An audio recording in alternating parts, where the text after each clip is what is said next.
This is the morning brief from the Economic Times. 4 states, 4 very different results. West Bengal, Assam, Tamil Nadu and Kerala elections were dramatic to say the least.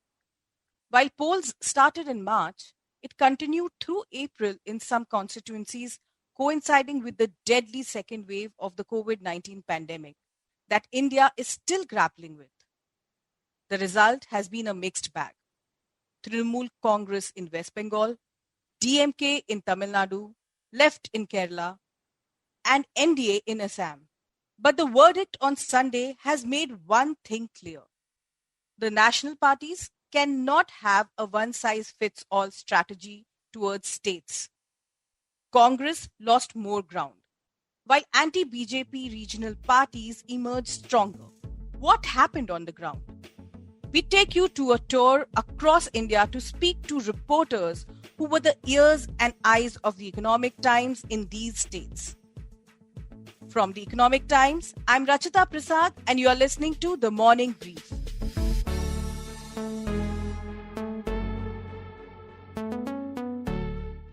Let's start our journey today from West Bengal, the state that gave BJP the biggest setback.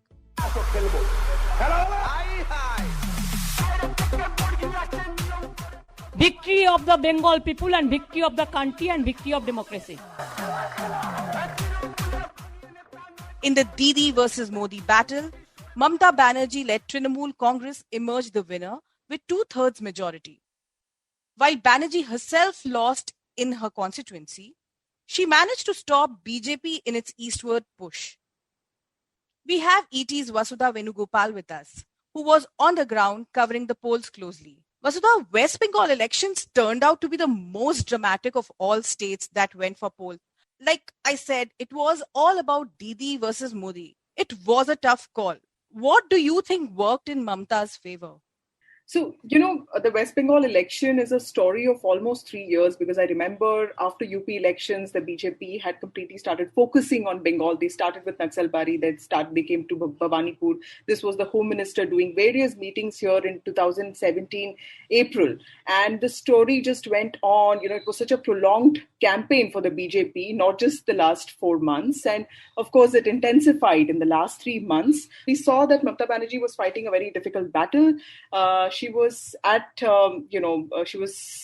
confronting the national BJP leaders, the Prime Minister, the Home Minister, a whole team of 11 ministers across the country who were all camping in the state at various points in time, talking about how ineffective and unproductive her government has been. What Mamata Banerjee, I think, did right was after 2019, she realized that her party is in trouble and her government is in trouble. And she, put in place a lot of systems which probably parties like Congress should take a cue from. She changed the local leadership in villages. She was speaking directly to the voters. And she made it very clear that it's the leader, it's Mamata Banerjee who matters and not anybody else. So despite 15 MLAs leaving the party, and a very crucial point, that is, in December 2020 and January 2021, she kept her flock together. She succeeded in, keeping her voter base intact, and also, most importantly, her cadre intact. So the TMC not just succeeded in telling voters that it has done a lot for them. And, Mamata Banerjee's welfare schemes are very well known. Of course, in the last 3 years, there have been some problems with the delivery, but she has delivered, at least before 2016, she has given people cycles, she has given people Kanyashri, she has given people ration, she has given, free rice and education. So all these things happened and she managed to convince the voters that I'm here to do things for you. I have made certain mistakes. My people have made certain mistakes, but I'm reprimanding them. I'm telling them to give you back the money that you deserve, and things will fall in place. Just vote for us. Don't vote against us. The TMC also very intelligently, defeated the BJP in a game that it is very good at, the identity game. So if you look at phase-wise election data, the tribals of Jharkhand, the ST communities of Jharkhand have voted for her. The Mathuas of North Chaubish Pargana, of course divided, have also voted for her. So except the Rajbanshis in Cooch Behar, every community, not just the women and the Muslims, that I believe firmly stood by her. Every community seems to have voted for the TMC. And this is because of her extended outreach among people and the emotional connect that they have with her. That's interesting because it did feel like she had humanized the whole campaign and people really saw that she was coming from a very personal space. Vasudha, you were in West Bengal. You were attending rallies after rallies. I've seen pictures of you surrounded by thousands of people without masks, and that was really actually very scary at the time because COVID cases were spiking everywhere. Despite criticism, the rallies went on. As someone following the news from miles away, it really did feel like that the Modi magic may be working. In fact, none of the exit polls predicted a landslide victory for TMC. What did you see on the ground? I mean, what was it on the ground that translated into this result?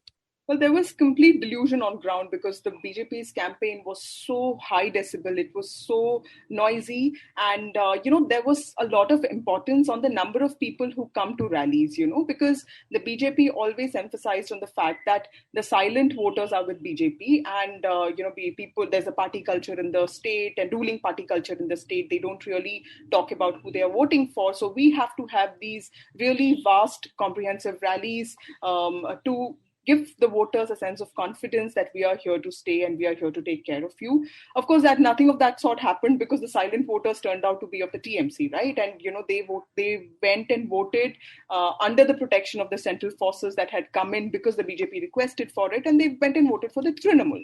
I think the Trinamool voters, this is my understanding, that they were probably not very happy or convinced by the BJP campaign. The big ideas of investment, infrastructure did attract them for a bit, but the smaller ideas of, a monthly income of, say, 500 rupees to a household that Mamata Banerjee was promising, that probably made more of a difference to them. The word that women of Bengal used for her was, she does her palan, she nourishes us, she takes care of our daughters. So these were little things that probably women of Bengal did not forget. Maybe the BJP realized this over the fag end of the campaign, because after the sixth phase, Prime Minister started talking about this, and he said, none of your benefits will be taken away from you if we come to power. The women did not feel the need to be very aggressive in their articulation about the government. They said, Didi bhalo, Dada bhalo, but they quietly went and voted for the TMC. That's actually quite an interesting trend, how the women have responded. And, from what you are saying and what we are gathering, it clearly seems that small was big in this election. I mean, the small things really mattered. But the one interesting thing that has happened is while Mamata Banerjee managed a win for her party, and that too in a campaign that was against the Prime Minister himself, she did not really win her own seat.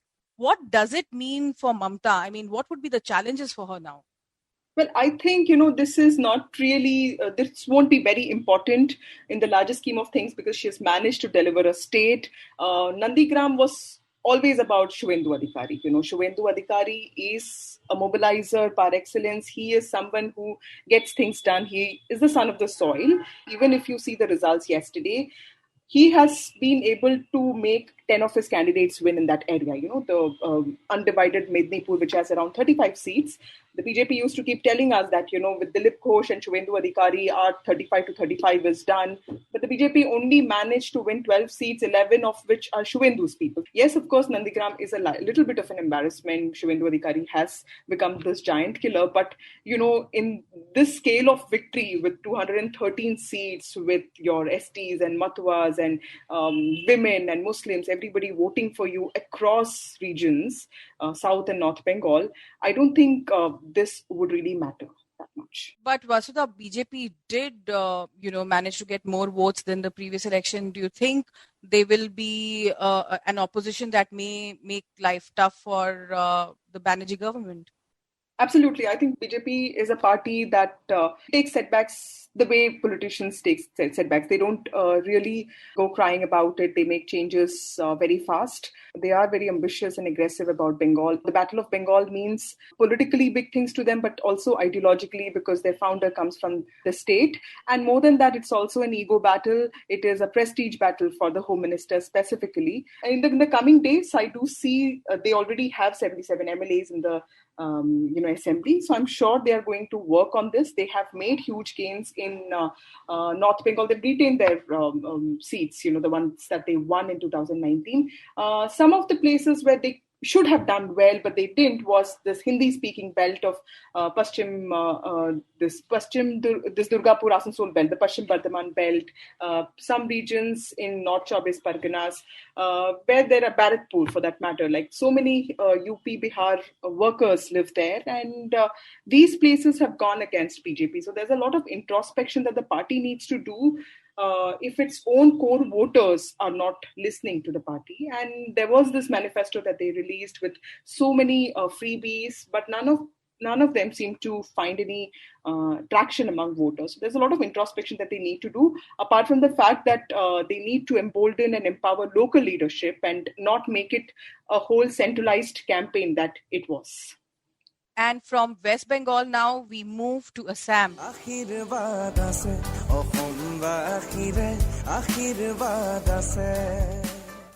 Assam के हर क्षेत्र, हर वर्ग का विकास, ये भाजपा की प्राथमिकता है. Bharatiya Janata Party, along with allies, won the election to emerge as the first non-Congress party that will form the government for a second time in the state. Prime Minister Modi said Assam had voted for NDA's development agenda and the pro-people track record. The party remained unimpacted by the violent protests in the state in 2019 after the Citizen Amendment Act was passed in the parliament. So what really happened and what next? I have with us ET's reporter from Assam, Bikash Singh. Bikash, the Assam win has come as a consolation to BJP in this round of state elections. What worked in BJP's favor in your state? See, BJP's strong base, what I say, is a cadre-based. BJP has over the years realized the importance of organization. BJP has no number of voters in their hand. They can count. Such is the kind of reach they have made over a period of time. The CAA movement, which apparently appeared that this government has become unpopular. Interestingly, there was also anger against the government regarding microfinance. The government realized it, and during elections, they made promise that they will give waiver to poor women who have taken loans. This has a big impact among the women voters, and women voters overwhelmingly voted for BJP. Plus, the management of COVID, which BJP government has done, the chief minister and the health minister moving in and around during the COVID, meeting the people, arranging logistics, all this created a very positive image. On the other hand, there was no opposition activity, no opposition movement till January this year. These all culminated in retaining a government which created a history, because this is the first non-Congress government that has come to power in a straight second term. Because Congress and allies came close to matching NDA's vote share but didn't really convert it into seats. Where did Congress go wrong in Assam? See, wherever I have been visiting, meeting people, they say that this alliance is whatever Congress has done is more of a superstructure done more from Guwahati. The ground chemistry is still not there. And one more thing which importantly defines is that you see Congress, whenever it was in power, majority of its seat used to come from Upper Assam. And this time, and in 2016, Congress is gradually losing Upper Assam. Upper Assam roughly accounts for 45, 47 seats. And this time Congress managed 5 seats only. And last time it was 7 seats. So, and they are also losing leaders fast from this belt. Prior to election, BJP got couple of Congress leaders, gave them ticket, and they won. So, the community leaders, the tribal leaders, the leaders having connect are getting gradually moving out of Congress. And this is creating the difference that, even when the vote share is good, even when their campaign was very high decibel, it was very well managed, but it is not cutting across what you say, it's not garnering them vote. Despite the fact that in 2019 also, they kept on talking about citizenship amendment bill. In this election also, they kept on talking about citizenship amendment bill. However, it is seen that citizenship amendment bill is not at all fetching vote, because two parties which were formed as a reaction to citizenship amendment bill could manage to win just only one seat. Makes sense. Because the other thing I want to understand is that, BJP had not really declared the CM candidate for the election. There is a fair bit of speculation whether it will be the incumbent or whether, the Assam Health and Finance Minister, Himanta Biswa Sarma, whether he will be elevated to the position. What are you hearing? And also, what would be, the biggest move that the government could make after coming into power? See, the chief ministerial debate has been, what I say is the limelight of this election. BJP across the rallies, BJP leaders have been avoiding this question as to will Sarbananda Sonowal will be given a second term. They have been saying that it is the decision of the what we say is a parliamentary board and the prerogative of the parliamentary board. But if you recall, 2016 election, Prime Minister Modi was declaring in all the rallies Assam ka Anand Sarbanand. But this time you hardly hear these lines. And even in ticket distribution, BJP insiders feel that Himanta Biswa Sarma had a huge say, and most of his people close to him have made it to assembly. From Assam, let's go down south to Tamil Nadu. Na ready, ninga ready, yeah.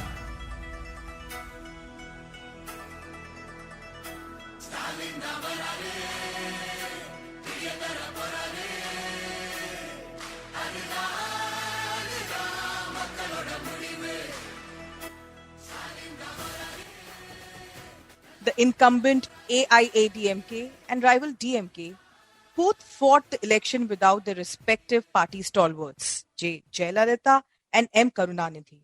M.K. Stalin-led DMK and its alliance has emerged as the winner, ensuring that the chant Stalin Dan Vararu comes true. Stalin as CM is not just a change in guard, but it will also be a test of a first-time chief minister. ET's Diya Rekhi is joining us from Chennai to tell us more. Diya, Stalin's alliance of a dozen parties has won and DMK has made a comeback after a decade. Was it easy because there was already an anti-incumbency sentiment? How was the mood on the ground when you traveled across the state? So, Rachita, like you said, it should have been easy. But the AIADMK put up a very brave fight because no one was expecting them to kind of get as many seats as they did. So anti-incumbency definitely was a factor, but it was made a bigger factor than it actually was in reality because people were quite happy with the Palanisamy-led administration. When I went to various constituencies in the state, I found that more than the anti-incumbency, the biggest issue was the AIADMK's alliance with the BJP, which really worked in the DMK's favor because there is a very strong anti-BJP, anti-Hindi sentiment that is there in Tamil Nadu. And what we've seen in this result is a culmination of that sentiment. When they were campaigning as well, all their leaders were focusing on telling voters, don't vote for the AIADMK because they are a slave to the BJP. So the real villain here that they made, so to speak, was not the AIADMK as such, but the BJP. So I think more than anti-incumbency, it was the BJP factor that really pulled the AIADMK down this time, apart from a weaker alliance in a sense, because like you mentioned, from the get-go, DMK did have a stronger alliance when it came to more smaller players being involved and so on. the real thing that we saw this time around was that the minorities were very, very conscious and suspicious of the BJP, if I may say so. Because even when I went on the ground, there were a lot of minorities who are traditionally voting for the AIADMK, who were really not looking to vote for the AIADMK this time around purely because of the fact that they aligned with the BJP. So a lot of the things that people said was, Amma irinda ida ayirkadu, which basically means that if Amma was around, this would have never happened. And that's why they voted for the DMK and Congress combined. So basically one alliance that clicked and one alliance that actually backfired. Absolutely. During the campaign, Stalin didn't really talk much of Karunanidhi. Nor did the party indicate if the policies of the former government would continue if Stalin comes in power. But the opposition, on the other hand, was continuously talking about Jayalalitha, and Jayalalitha was still the face of the campaign. So how different will Stalin's politics and government going to be compared to his father?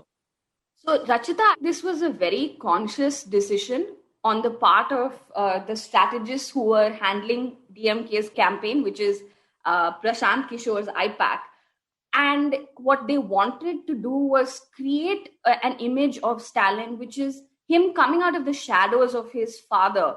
Because what tends to happen when you have like a stalwart like Karunanidhi is that it gets easy to be eclipsed by, the persona that he was. So this time around, the IPAC really worked towards building an image of Stalin as a leader, which is why I'm assuming that, we didn't see as much of Karunanidhi in a sense. And you saw a very different style of campaigning in the sense that, in Trichy, there was this large red carpet-like thing which he walked on, and there was much fanfare. It all looked very choreographed and very stylized, almost like trying to show him as a, leader with a lot of swagger. As far as policies go, they will continue to have similar social justice and social welfare policies, because even when I spoke to senior DMK leader Kanimozhi, when she was campaigning in Karaikudi, she was very clear that this will be a government that takes forward the legacy of Karunanidhi and will work towards reforms that are more inclined towards social welfare and social justice. That's interesting because, of course, a lot of, eyes will be on him and people will be watching his moves. Dia, but the other challenge that one can foresee for Stalin is that he will be handling his multiple alliance partners on one hand and AIADMK and BJP in the opposition. What would you think will be the biggest challenge for this government? What you pointed out will be something that will be a big challenge. The fact that he is a first-time CM, and we don't really know as such what to expect because we've never really had him as a chief minister before, so there is no reference point. So I do think that he has a very uphill task now because the COVID situation in Tamil Nadu is really reeling at this point, because yesterday we had over 20,000 cases and we had 153 deaths in the state. So he really has a tough task with COVID, the monetary implications that the pandemic has had. We've seen that, Tamil Nadu is a large contributor to the national GDP. It's an industrially significant state. And because of the pandemic, our, medium and small enterprises are also suffering. So he's really going to have a tough time getting things in order. So he has his tasks cut out for him in a sense. Apart from that, balancing out his poll promises and, putting that in place, be it, revoking CAA, which was a big part of his campaign, where he said he will ensure that the center revokes CAA, or, scrapping of the NEET exam, the medical exam. These are all things that people will hold him accountable for. So it remains to be seen what and how he handles these various challenges. And the BJP at the center, of course. Dia, you were also looking at the Puducherry election, which again, the results are in favor of BJP. What do you make of that? What was happening in Puducherry? I think the BJP definitely has something to cheer when it comes to Puducherry and, in a sense, Tamil Nadu, because with Puducherry, we've seen the only Congress-led government topple on Feb 22nd. Ever since then, the BJP has really staked its claim very quietly, wherein they've managed to get into this alliance with Rangasamy from the NR Congress. And it's clear that the NDA is set to form the government. But what's interesting with Puducherry is the BJP has not, announced a chief ministerial candidate. And while many assumed that it would be Rangaswamy, we really don't know, because at this point, a lot of voters were also very suspicious of the BJP, because we saw many people shifting from the Congress to the BJP, which is what led to the toppling of the Congress.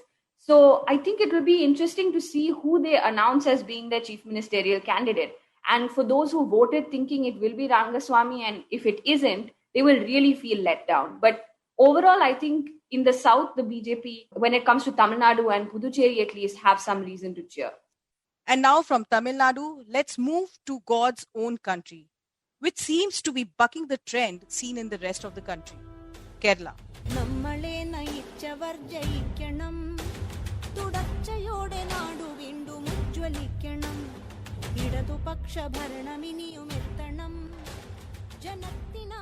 The Left Democratic Front improved on its tally from 2016 and ensured that the state continues to be the only left-governed state. Congress had a poor show and BJP lost the single seat that it had in the Kerala Assembly. ET's K.R. Balasubramaniam, better known as Balu, is with us now. Balu, Left Democratic Front swept the recent local body polls in Kerala, and it seemed at the time to be a precursor to the state election. But Kerala has a history of not voting for the incumbent. So what really worked for the CM this time? Did the COVID response under him play an important role? Yeah. If you look back, I had interviewed Mr. Pinarayi Vijayan ahead of the Lok Sabha elections in 2019. Then he was doing his level best to win as many seats as he could. But he ended up winning just 1 out of 20 Lok Sabha seats in Kerala. The Congress-led UDF won 19 seats. The LDF could manage only about 36% of the vote share, while UDF managed 47% of the vote share, while LDF got just about 36%. So the Congress-led UDF was clearly ahead by 11% in terms of vote share. That kind of the writing on the wall was clear. It was in the last 2 years, CPIM chief minister took a lot of initiatives and they rose to the challenges. During the COVID period, they took care of the poor people really well. Fine. He kind of set up massive kitchens across the state, fed the poor and took care of the poor people by generously giving pensions. And he started giving food kits, which contained 17 essential items, starting from rice to cooking oil to even cakes of soaps, etc., etc. So this kind of worked quite well. Number two, if you look at the figures, COVID first wave as well as second wave now, Kerala has managed really well. Their death rates are really low. Actually, in terms of numbers, Kerala infection numbers are ahead of Karnataka. But look at their death rate. It's just, around 40, below 50, always 50, while Karnataka is 5 times more. So that's how they have been able to manage. Pinarayi Vijayan has a very trusted and able lieutenant in Shailaja as health minister. Together, they have been able to contain the COVID infection pretty well. What does this win mean for CPIM? I mean, Kerala is the only state where the left party is still in power. What do you make of that? This is actually seen as Pinarayi Vijayan's victory rather than CPIM victory. Now, CPIM badly needs Vijayan, so his writ will now run from Thiruvananthapuram to Delhi. He's a kind of vote catcher for the party. If CPM had lost, they have been wiped out in many parts of the country. And Kerala is the only place. They still have a very strong and formidable cadre. at Panchayat level. From here on, they are going to build further, I'm sure. But I don't know, over the next 5 years, unless Congress does some serious soul searching and fix gaps and strengthen its cadre, it's going to be really difficult. The CPM is going to get stronger in the coming days with the party being in power. And what does it mean for Congress and BJP? Especially for Congress, what is the future of Congress now in the state? Rahul Gandhi is an MP from the state. This would have been a slightly embarrassing result for him. And also for BJP, do you think the party is likely to change their strategy for the state? See, yes, for the Congress, there are two aspects to it.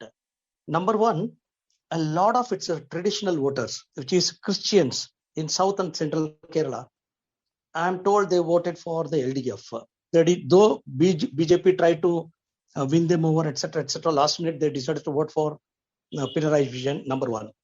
Number two, a lot of candidate selection did not happen at the local level. I'm told the AICC leaders, who a lot of them camped in Kerala, and they interfered in the candidate selection. They did not give liberty to the local leaders, which also cost the party quite dearly. And Congress, on the one side, they have IUML, which is Muslims. On the other side, they have Christians. So kind of Christians, a lot of Christians in central and southern Kerala may not have liked Congress being too cozy with IUML, Muslim League. So which may have also cost Congress a good chunk of Christian votes. And who voted for LDF as a result show. As for the BJP, what the results show is that unless you have strong local faces, strong local leaders, very difficult. You cannot bring a national BJP leader into Kerala, show Mr. Amit Shah in Kerala and win over votes. I mean, that's what these elections have shown. Thank you so much, Balu. That is really very good perspective, and we'll have to wait and watch on that front too, because a lot of introspection will have to be done by these parties, I guess. Thank you, Vasudha, Bikash, Dia, and Balu for your coverage of the polls and for joining us and sharing your perspective today. Every crisis brings a fresh perspective on life. As Indians in 4 states voted amidst the biggest health crisis, they opted for local agendas and issues that affect their everyday life. With the success of Mamata Banerjee, M.K. Stalin, and Pinarayi Vijayan, it will be interesting to see how the center versus state dynamic plays out. The BJP will need introspection before the state elections in 2022, especially in Uttar Pradesh. The Congress will also have to act soon. This is a story in the making, and we will keep tracking it closely. That's all for now. I'm Rachita Prasad, and you've been listening to The Morning Brief. This episode was edited by Bhavya Dilip Kumar and coordinated by Anjali Venugopalan. I hope you enjoyed listening to this episode. We look forward to your feedback. Write to us at themorningbrief@timesgroup.com. And if you like this episode, please do share it on social media. The Morning Brief airs every Tuesday, Thursday, and Friday. Stay safe and have a good day.